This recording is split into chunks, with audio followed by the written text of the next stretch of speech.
What's happening, everybody? Welcome to another Take a Peek episode where this week we open the box and take a peek at S.P.A.Z.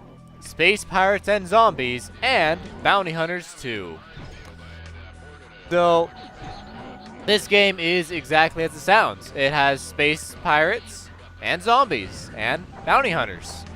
Basically, you fly around in a ship and you go through the entire story trying to make you as a pirate the strongest individual in the galaxy and try and figure out what's going on with these zombies and just why are things happening the way they're happening. The story is interesting to follow. It's not beautifully written. It's not this game. It's not a story that you would necessarily expect to see in like in a very expensive game, but this is a $10 game, and you're gonna get a $10 story. Realistically, it's not horrendous, but it's not the best story. So, if you go into starting for a new game here, it's really simple to use. This may seem overwhelming at first, but I'll show you what it's like to be in a game, and you'll understand pretty quickly that this really is not as complicated as it looks. So just general map setup, you can choose the number of stars you want to have, and that'll ultimately affect what all happens in the game. The more stars, the more jumps. It's not showing it here, unless I believe I select generate again, then it will show that. So let's go ahead and generate again. Now I have 300 stars. What if we had 150? Generate this. Now there's only 150 stars. And anything in between, generate it. That is what you want, 197 stars. And there you go. It's pretty straightforward. You can choose your difficulty settings anywhere from casual, where it tells you exactly what it does, difficulty multiplier 66%, all the way up to insane, which is 200%. It says do not attempt on first playthrough, but, you know, whatever. If you want this difficulty to change, again, you need to generate it up. It would have high bounty hunter population or lower. Bounty hunters can make the game more difficult, but I've also found they can make the game a little bit easier. Just depends on how you interact with them. Typically, the default setting is pretty good with that. And then tech availability, of course. So how much tech will you find just going from star to star, station to station? How much tech is going to be available to purchase from the civilians and the United Terran Alliance, UTA. Those are the two factions in the game. They're both human. And default is usually a good way to go about it. If you want a challenge, make it low. If you really want to just get as much tech as possible, make it very high, and then do a randomized tech progression as well. This basically means that typically in the game, when you're going from star to star, you're going to run into, say I have, the lowest level of armor, and I go to a star, the highest level tech for armor that I'm going to find is medium level armor, for example. With randomized tech progression, I could go from the lowest level armor to the highest level armor and completely skip the medium level armor, which is both good and bad. Obviously, it's more expensive and it's heavier to go with the heavy armor, but it'll keep you alive longer. That being said, if you die, it's really not that big of a deal. And again, I'll show what I'm talking about here. So let's go ahead and back out here, and I want to show off one more thing. There is the Chapter 1 tutorial. It's about an hour long. It's definitely a long tutorial, definitely, but it does a good job. The tutorial explains everything in the situation really well, and if on your first playthrough, just do the tutorial. It helps understand the story, and it helps you understand all the game mechanics that are going on. Anyways, so let's go ahead and jump in here with the game that I've already been playing for a little while. Let me show this off to you for a little bit here. So, Great thing about Space Pirates and Zombies, it preloads everything it needs. That means that there are effectively no waiting times. There's no loading screens. There's this one screen, and it'll load the game, and we're done. We're here, we're done, and it works. Everything's loaded as it needs to be. So what you see right here, this big thing, this is the Mothership. This is called the Clockwork.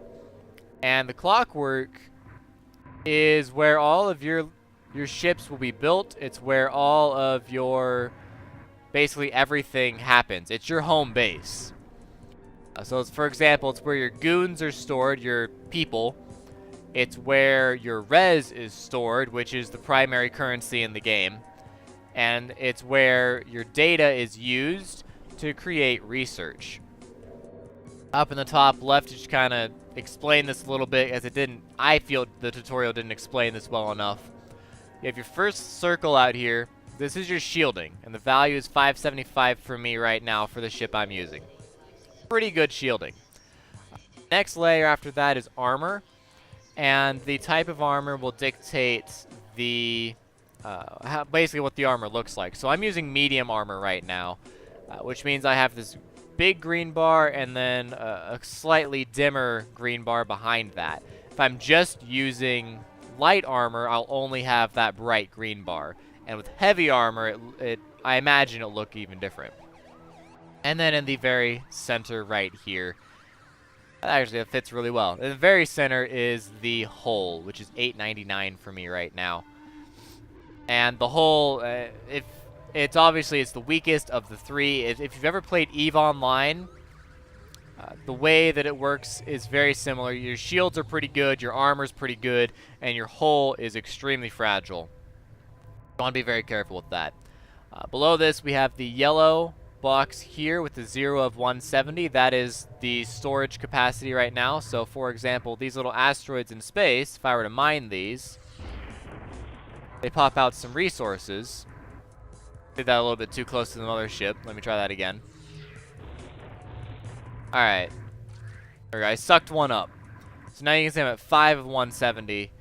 And then I can just fly over to my mothership. And it'll suck that right in. And the last little bit here with the blue person icon. 53 of 53 is your goons. It's how many people are currently manning your ship. You only ever need one, but the more people you have, basically the better off your ship is. For example, if you're taking hull damage, if you have a lot of people on your ship, you're going to repair that hull damage a lot faster than if you have one person on your ship. So the more people, the better, typically. So moving into this is your basic tactical screen. And this is what you're going to look at quite a bit. It doesn't really matter right now, but you can see that I'm using my two little fighters here, and they are being told to go take care of the main ship here. If I wanted to, I could tell them to go over and protect the Clockwork Mothership, but there's no danger here, so it really doesn't matter what they do right now. Going over here to the very first one, we're in the tactics right now. Going over the ship log. This is your quest log. So this is where you can figure out what quests you need to do and just kind of what generally you need to do in the game right now. If you need some advice or you get a little bit confused, these guys can actually provide some advice. They are some of the main story characters. So this guy, we have work to do. We can't hang around at the mothership all day. We need to check out what's going on in the system. So that's what he says. You can see we're in Chapter 2 right now. I've been in Chapter 2 for a lot longer than I probably should be, but we're in Chapter 2. As I understand it, there are currently 4 chapters in the game, and there's a second game coming out here soon. So, your quest log, pretty straightforward. We have our hangar. This is where all the fun stuff happens. So, we jump in here to where our ship is. You can see there are these hard points, weapon hard points where you can choose weapons, modules, all sorts of different stuff. Choose laser beam weapons, cannons, launchers, and whatnot. Over here is where actually the launcher attachment is. Large gravity missile. Let's see, I need level 4 launchers to use that, but I'll probably eventually switch over to that. But I can't quite use that yet because I don't have the research level and I don't have enough blueprints to fully make it. I can make half of a missile, but I can't make the whole thing. These modules, these purple things, are just modules that make you stronger. And over here, it's like a utility slot. So utility slots can, again, every slot can have these booster modules. Utility slots can have stuff like point defense. They can have surplus, or they can have scanning types of utilities, so you can see cloaked enemies. Or they can have tractor beams. You can also, when you're outfitting your ship, you can look at your armor plating. Again, I'm using medium armor. There's the light armor, and then the reactors, engines, and basic shielding. You can also replace that with cloak if you so. Fleet specialists come in, and you can only change them when you're at your mothership, and they provide different benefits. You know, I have this guy here that, you know, when I'm trading goons, when I'm trading people, I get a discount of 18%, or I have 11% more crew on all my ships, or I can have 8% more armor strength, all of that combined when I choose to use the line cook. Whereas the guy I'm using right now, the guy I'm training up, he gives me 8% more crew space, 8% more hull, and 8% better cloak. Eventually, he could give me 12% for all of that, which is really helpful. But each specialist can do their own special thing, and eventually when you upgrade your mothership enough, you can have 3 specialists, but you only have 4 total allowed, so you can actually get rid of some if you so choose. The whole tech tree is there for you to look at from the very beginning of the game if you want. You can look over stuff that you fought before and see what progress you have on actually being able to use that for yourself. So like I fought the Brute quite a few times, and I've reverse engineered about 33%. So my people are at basically they're 33% of the way for allowing us to use the Brute for our own purposes. You can see we're using anything from tiny to large and eventually huge hulls. You can find the freighter pretty early on, but it's going to be a pain in the butt to try and get a hold of until much later in the game. And of course, up here you have component data, which shows you the other half of the tech tree. The quality is determined through here, where red is the best, and then purple is the special boosters. But if you want to say, for example, you want to look at this heavy armor. Okay, well this takes level 5 armor. I need 2 blueprints for it. It's very, very heavy and very, very strong, just like what you'd expect with heavy armor. At any time, if you ever get confused in the game, there are these little question marks up here that will take you through the tutorial once again for whatever you need to know for this area. Moving on, we have research. You have all these spots that you can research, and as you level up, you unlock more levels. By level 12, you will be able to unlock all, there's 3 by 5, all 15 research areas if you so choose. Go into a specific one. For example, I need launchers eventually, so say I need launchers level 3. This would allow me to use a torpedo, and then you can see the actual benefits that it has and the upgrade cost that comes with it. So you can see the upgrade points are 3. I have 3 right now, and it would boost my my launcher weapons, my missiles and torpedoes, by a good bit. They would make it that much stronger. Or I can go over to crew, and I can make my crew stronger, and allow myself to use the crew booster module if I so choose. And having a strong crew does actually make a pretty big impact, especially when you go later on into the game. The repair rate is huge, and then the crew combat skill is also very important. You can fire crew into other people's ships with basically invasion pods, and then do combat on those ships. Now, your crew will be doing that for you. You're still going to be piloting your own ship. You don't get to really see that combat, but it does make it easier for you to deal with the ship that your crew are currently attacking, or they're fighting on. What you choose in here is ultimately up to the individual. Are there some things that are inherently going to be more useful than others? Yeah, there are. But what type of weapon system you want to use, that's up to you. Do you need a lot of reactors? Do you want to go really fast? Do you need, do you want to use turrets, for example? Or maybe you're a cloaking fan. That this is very, what do you want to do? And you cannot have it all. You have to pick and choose. You can see I have not really invested into bombs, drones, or mines. I have not invested into cloak. But I really like my shielding. And I like my reactor. These three right here, hull, shields, reactor, those are the big ones for me personally. And a lot of that's because I need the reactor to power my entire ship. It powers the weapons, it powers the shielding. The better reactor you have, the better off you're going to be and the longer you'll be able to fight. Shielding, pretty self-explanatory. Really, really strong shields. If they can't break your shields, they can't hurt you.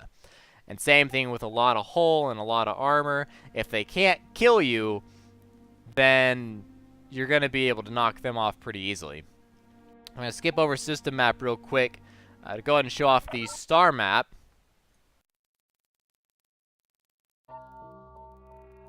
Alright, so when looking at the star map here, you can see that this is the only part of the map that I'm really even looking at right now. There's not a lot to do. I mean, I can zoom out and I can see that there's the whole galaxy for me. But the star map, as far as it pertains to me, is just this little pocket. This little itty-bitty area is all I care about. So if I wanted to, I could head over here. I could go over here. I could even go over to the areas where it says new.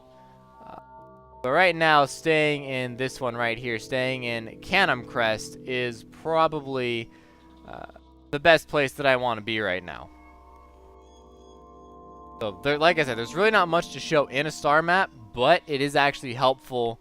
Well, one, it's how you get around from system to system, primarily. And two, if you want something specific, you will need the different specializations that are available. If you want science, more research, or more res, or you want more people, it helps to know which ones do which. And everything that you need to know is, again, your little key over here, what you have access to. So let's jump into the system map, finally. And let's go ahead and show off. You can see we're at Carnum Crest 1, the Mothership hideout. This is our current home. And you can see this pretty much has most everything you need to look at right now. And then, of course, the key is all right here. So this is a science base. This is for the civilians, and the civilians absolutely hate me. In this system, the civilians absolutely hate me. So if I go there, I'm going to be fighting the civilians, guaranteed. This is just a little mission. This is called Bait on the Hook. It makes the UTA stronger. It makes them happier with me, gives me some money, and gets me a little bit extra research. It's just a standard mission. It can be good for the UTA, it can be good for the civvies, it can be good for both, or it can hurt both. Or it can be absolutely nothing, and just kind of be good for you. You also have these, basically, what look like is skulls to me, which is when the civilians and the UTA are fighting each other. You can jump into a situation like this, and it's a good situation if you want to pick up blueprints, resources, people. It's just generally a good way to get stuff. This green one is a primary quest. There are also blue ones, which are secondary quests. And forgot to mention, this is the UTA base up here. You can tell that by the police badge, basically. You can tell that they actually kind of like me. Now, how much they like me, it'll probably change in the near future. I need to get out of the system, and I can do that in two ways. You know, if I want to go through level 21 or level 25 areas, I can do that in two ways. I can go to the UTA, because the UTA are the ones that control all the gates. I can go there, and I can bribe them with people.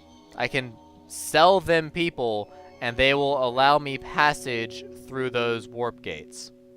Or I can do exactly what I'm about to do here. Go to the blockade and show up through a warp beacon, which is the way the mothership sends its ships out. And I come up here, and they're friendly to me. They like me. They're not gonna attack me unless I do something to them. Say, for example, I want to get through this warp gate, and they're holding it up. They're being a pain in the butt. I say we should fix that. We start firing on them, and you can hit them a little bit, and it's not a big deal. But if it's very clear that you're just focusing on them, then they're gonna start firing back, and the relations are gonna be decreased because of that. Let me switch over here. You can see I'm doing massive damage, and I'm already out of power. But let me switch over here to number 2. Whoop. Alright, so chances are I'm going to die as this guy. That's okay. I'm allowed to die. Alright, so I died. It shot out a bunch of little escape pods. And these escape pods will be very helpful when we need to get our crew back. Let's go ahead and back up here. Oh god, that's a bomb. How to avoid those bombs. If I can get away from this fighter, which it doesn't look like I can. Take care of you then. Get out of here. You. Alright. Whoop, that's a bomb. Okay. You can see that the fighter that I was using before has actually fully respawned back at the base. Balls. And is back in the fight. It's actually flying right next to me right now. So if I can get there, I have slightly better shielding and I'm slightly faster. So I'm just going to kind of run away from this fighter and see if I can reach out to this guy out here. Yeah, he's a little bit too far away from me. This helix is pretty fast. It's kind of a pain in the butt to try and take care of. A little unfortunate that he's going to outrun us a little bit here. But as long as those bombs don't hit us, there's nothing he can do. There, he turns back around. Start lasing him. Beautiful. Whoa! I can't do that. Held up. Alright. So I should be able to finish him off. Go. So I killed that ship. It'll explode, which will do damage to anyone that's actually in that area. Then we can go ahead and go up and finish off the volley that's up here. So we lost quite a few fighters here, but the fighters, any ship that you lose can be replaced with res and crew. The mothership will build a new one, and then it'll warp it in when it's ready to go. The AI will take care of all the extra ships. So you see that I have 3 ships total up over here on the left. I have 3 total ships. I can switch between them at any time. So I can switch to this little fighter right here if I wanted to.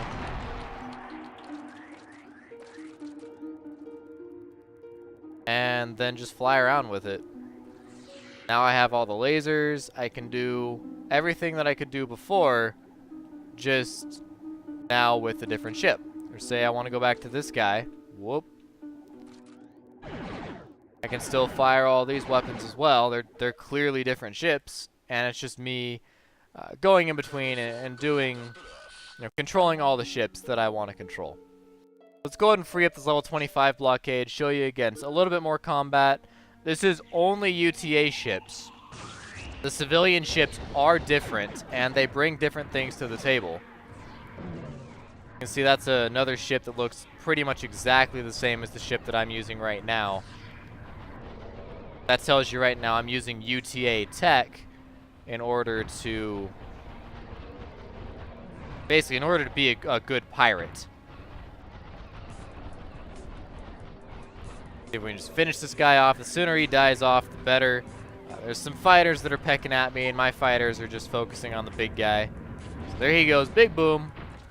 We pick up data and resources and some extra crew that's just floating in space. And a whole bunch of people just got chucked out because they didn't want to be pirates. And we did have the space. We do have the space to hold them.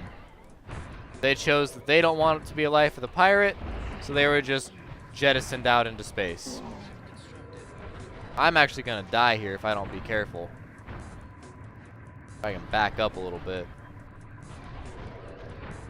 You can see, because I have so much crew, I'm actually repairing at a faster rate than that ship can hurt me. He's shooting at me, and I don't have any shields.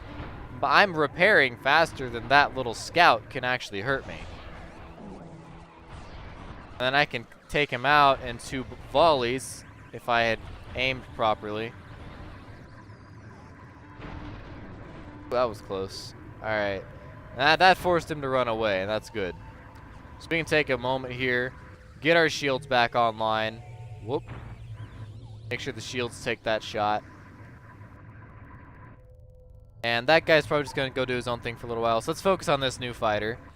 This little scout here. He's gone. That was quick. And then we have a goal that we need to take care of as well. Now, the goal dropped a turret. Turrets can be all sorts of different things. They can be really very effective or really just kind of worthless. Alright, so we killed him off. What's done is done. These little orbs that are floating are data, and then the green things that I sucked in last are more res. They're more resources. So, go and fly around as this little fighter here. He needs some more people. So let's see if we can get him some more people. Alright, and then we'll get up here, pick up more of these escape pods. And it's looking like a lot of them actually want to be part of our pirate crew. Which is great. We can always use more people.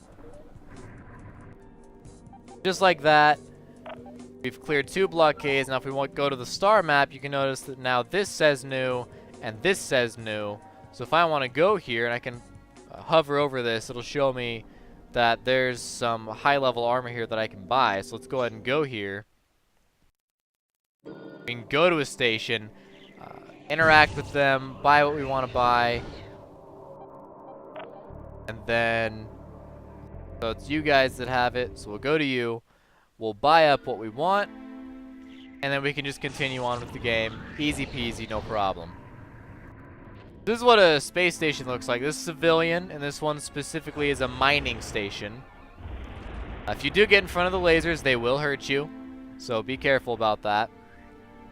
Mining stations are really good if you need extra res, which I do. Just hang around a mining station, and let me show you actually, because I'll pick up some here.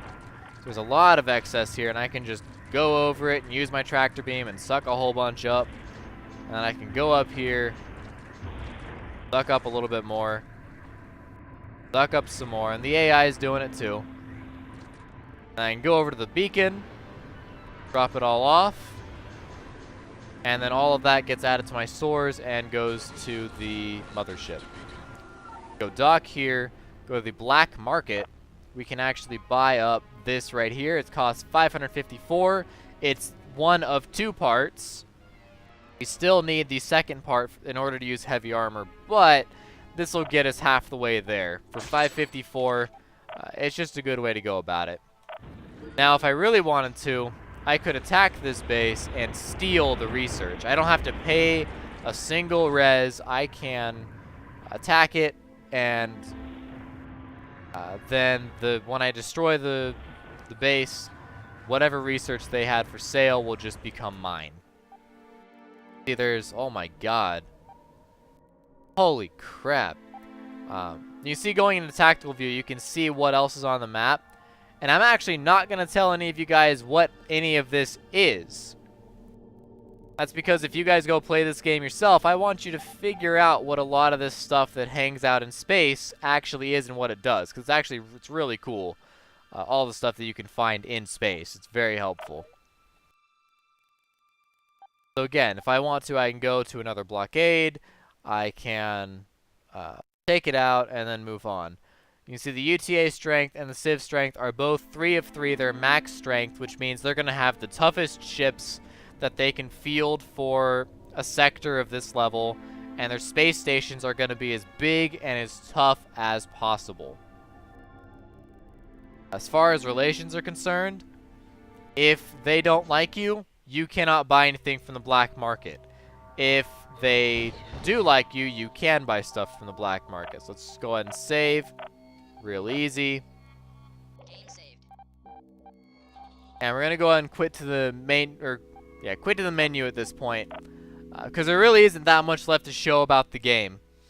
Again, I didn't really show any of the story. And that's very much so on purpose. If you guys want to see the story, you guys want to actually have some fun playing this game, I do recommend picking it up. It's a $10 game, and it's often on sale. You can find it on Humble Bundle or on Steam. So there is always going to be a point in time where this game is going to be very, very cheap. I got it for $2 on the Humble Bundle. $2! And I've already sunk in almost 20 hours into this game. It's a lot of fun. I do recommend it. It's an indie game that's developed by 2 guys, and I believe it was actually published back in 2012. If I may look at this real quick, going to, well, maybe. There we go.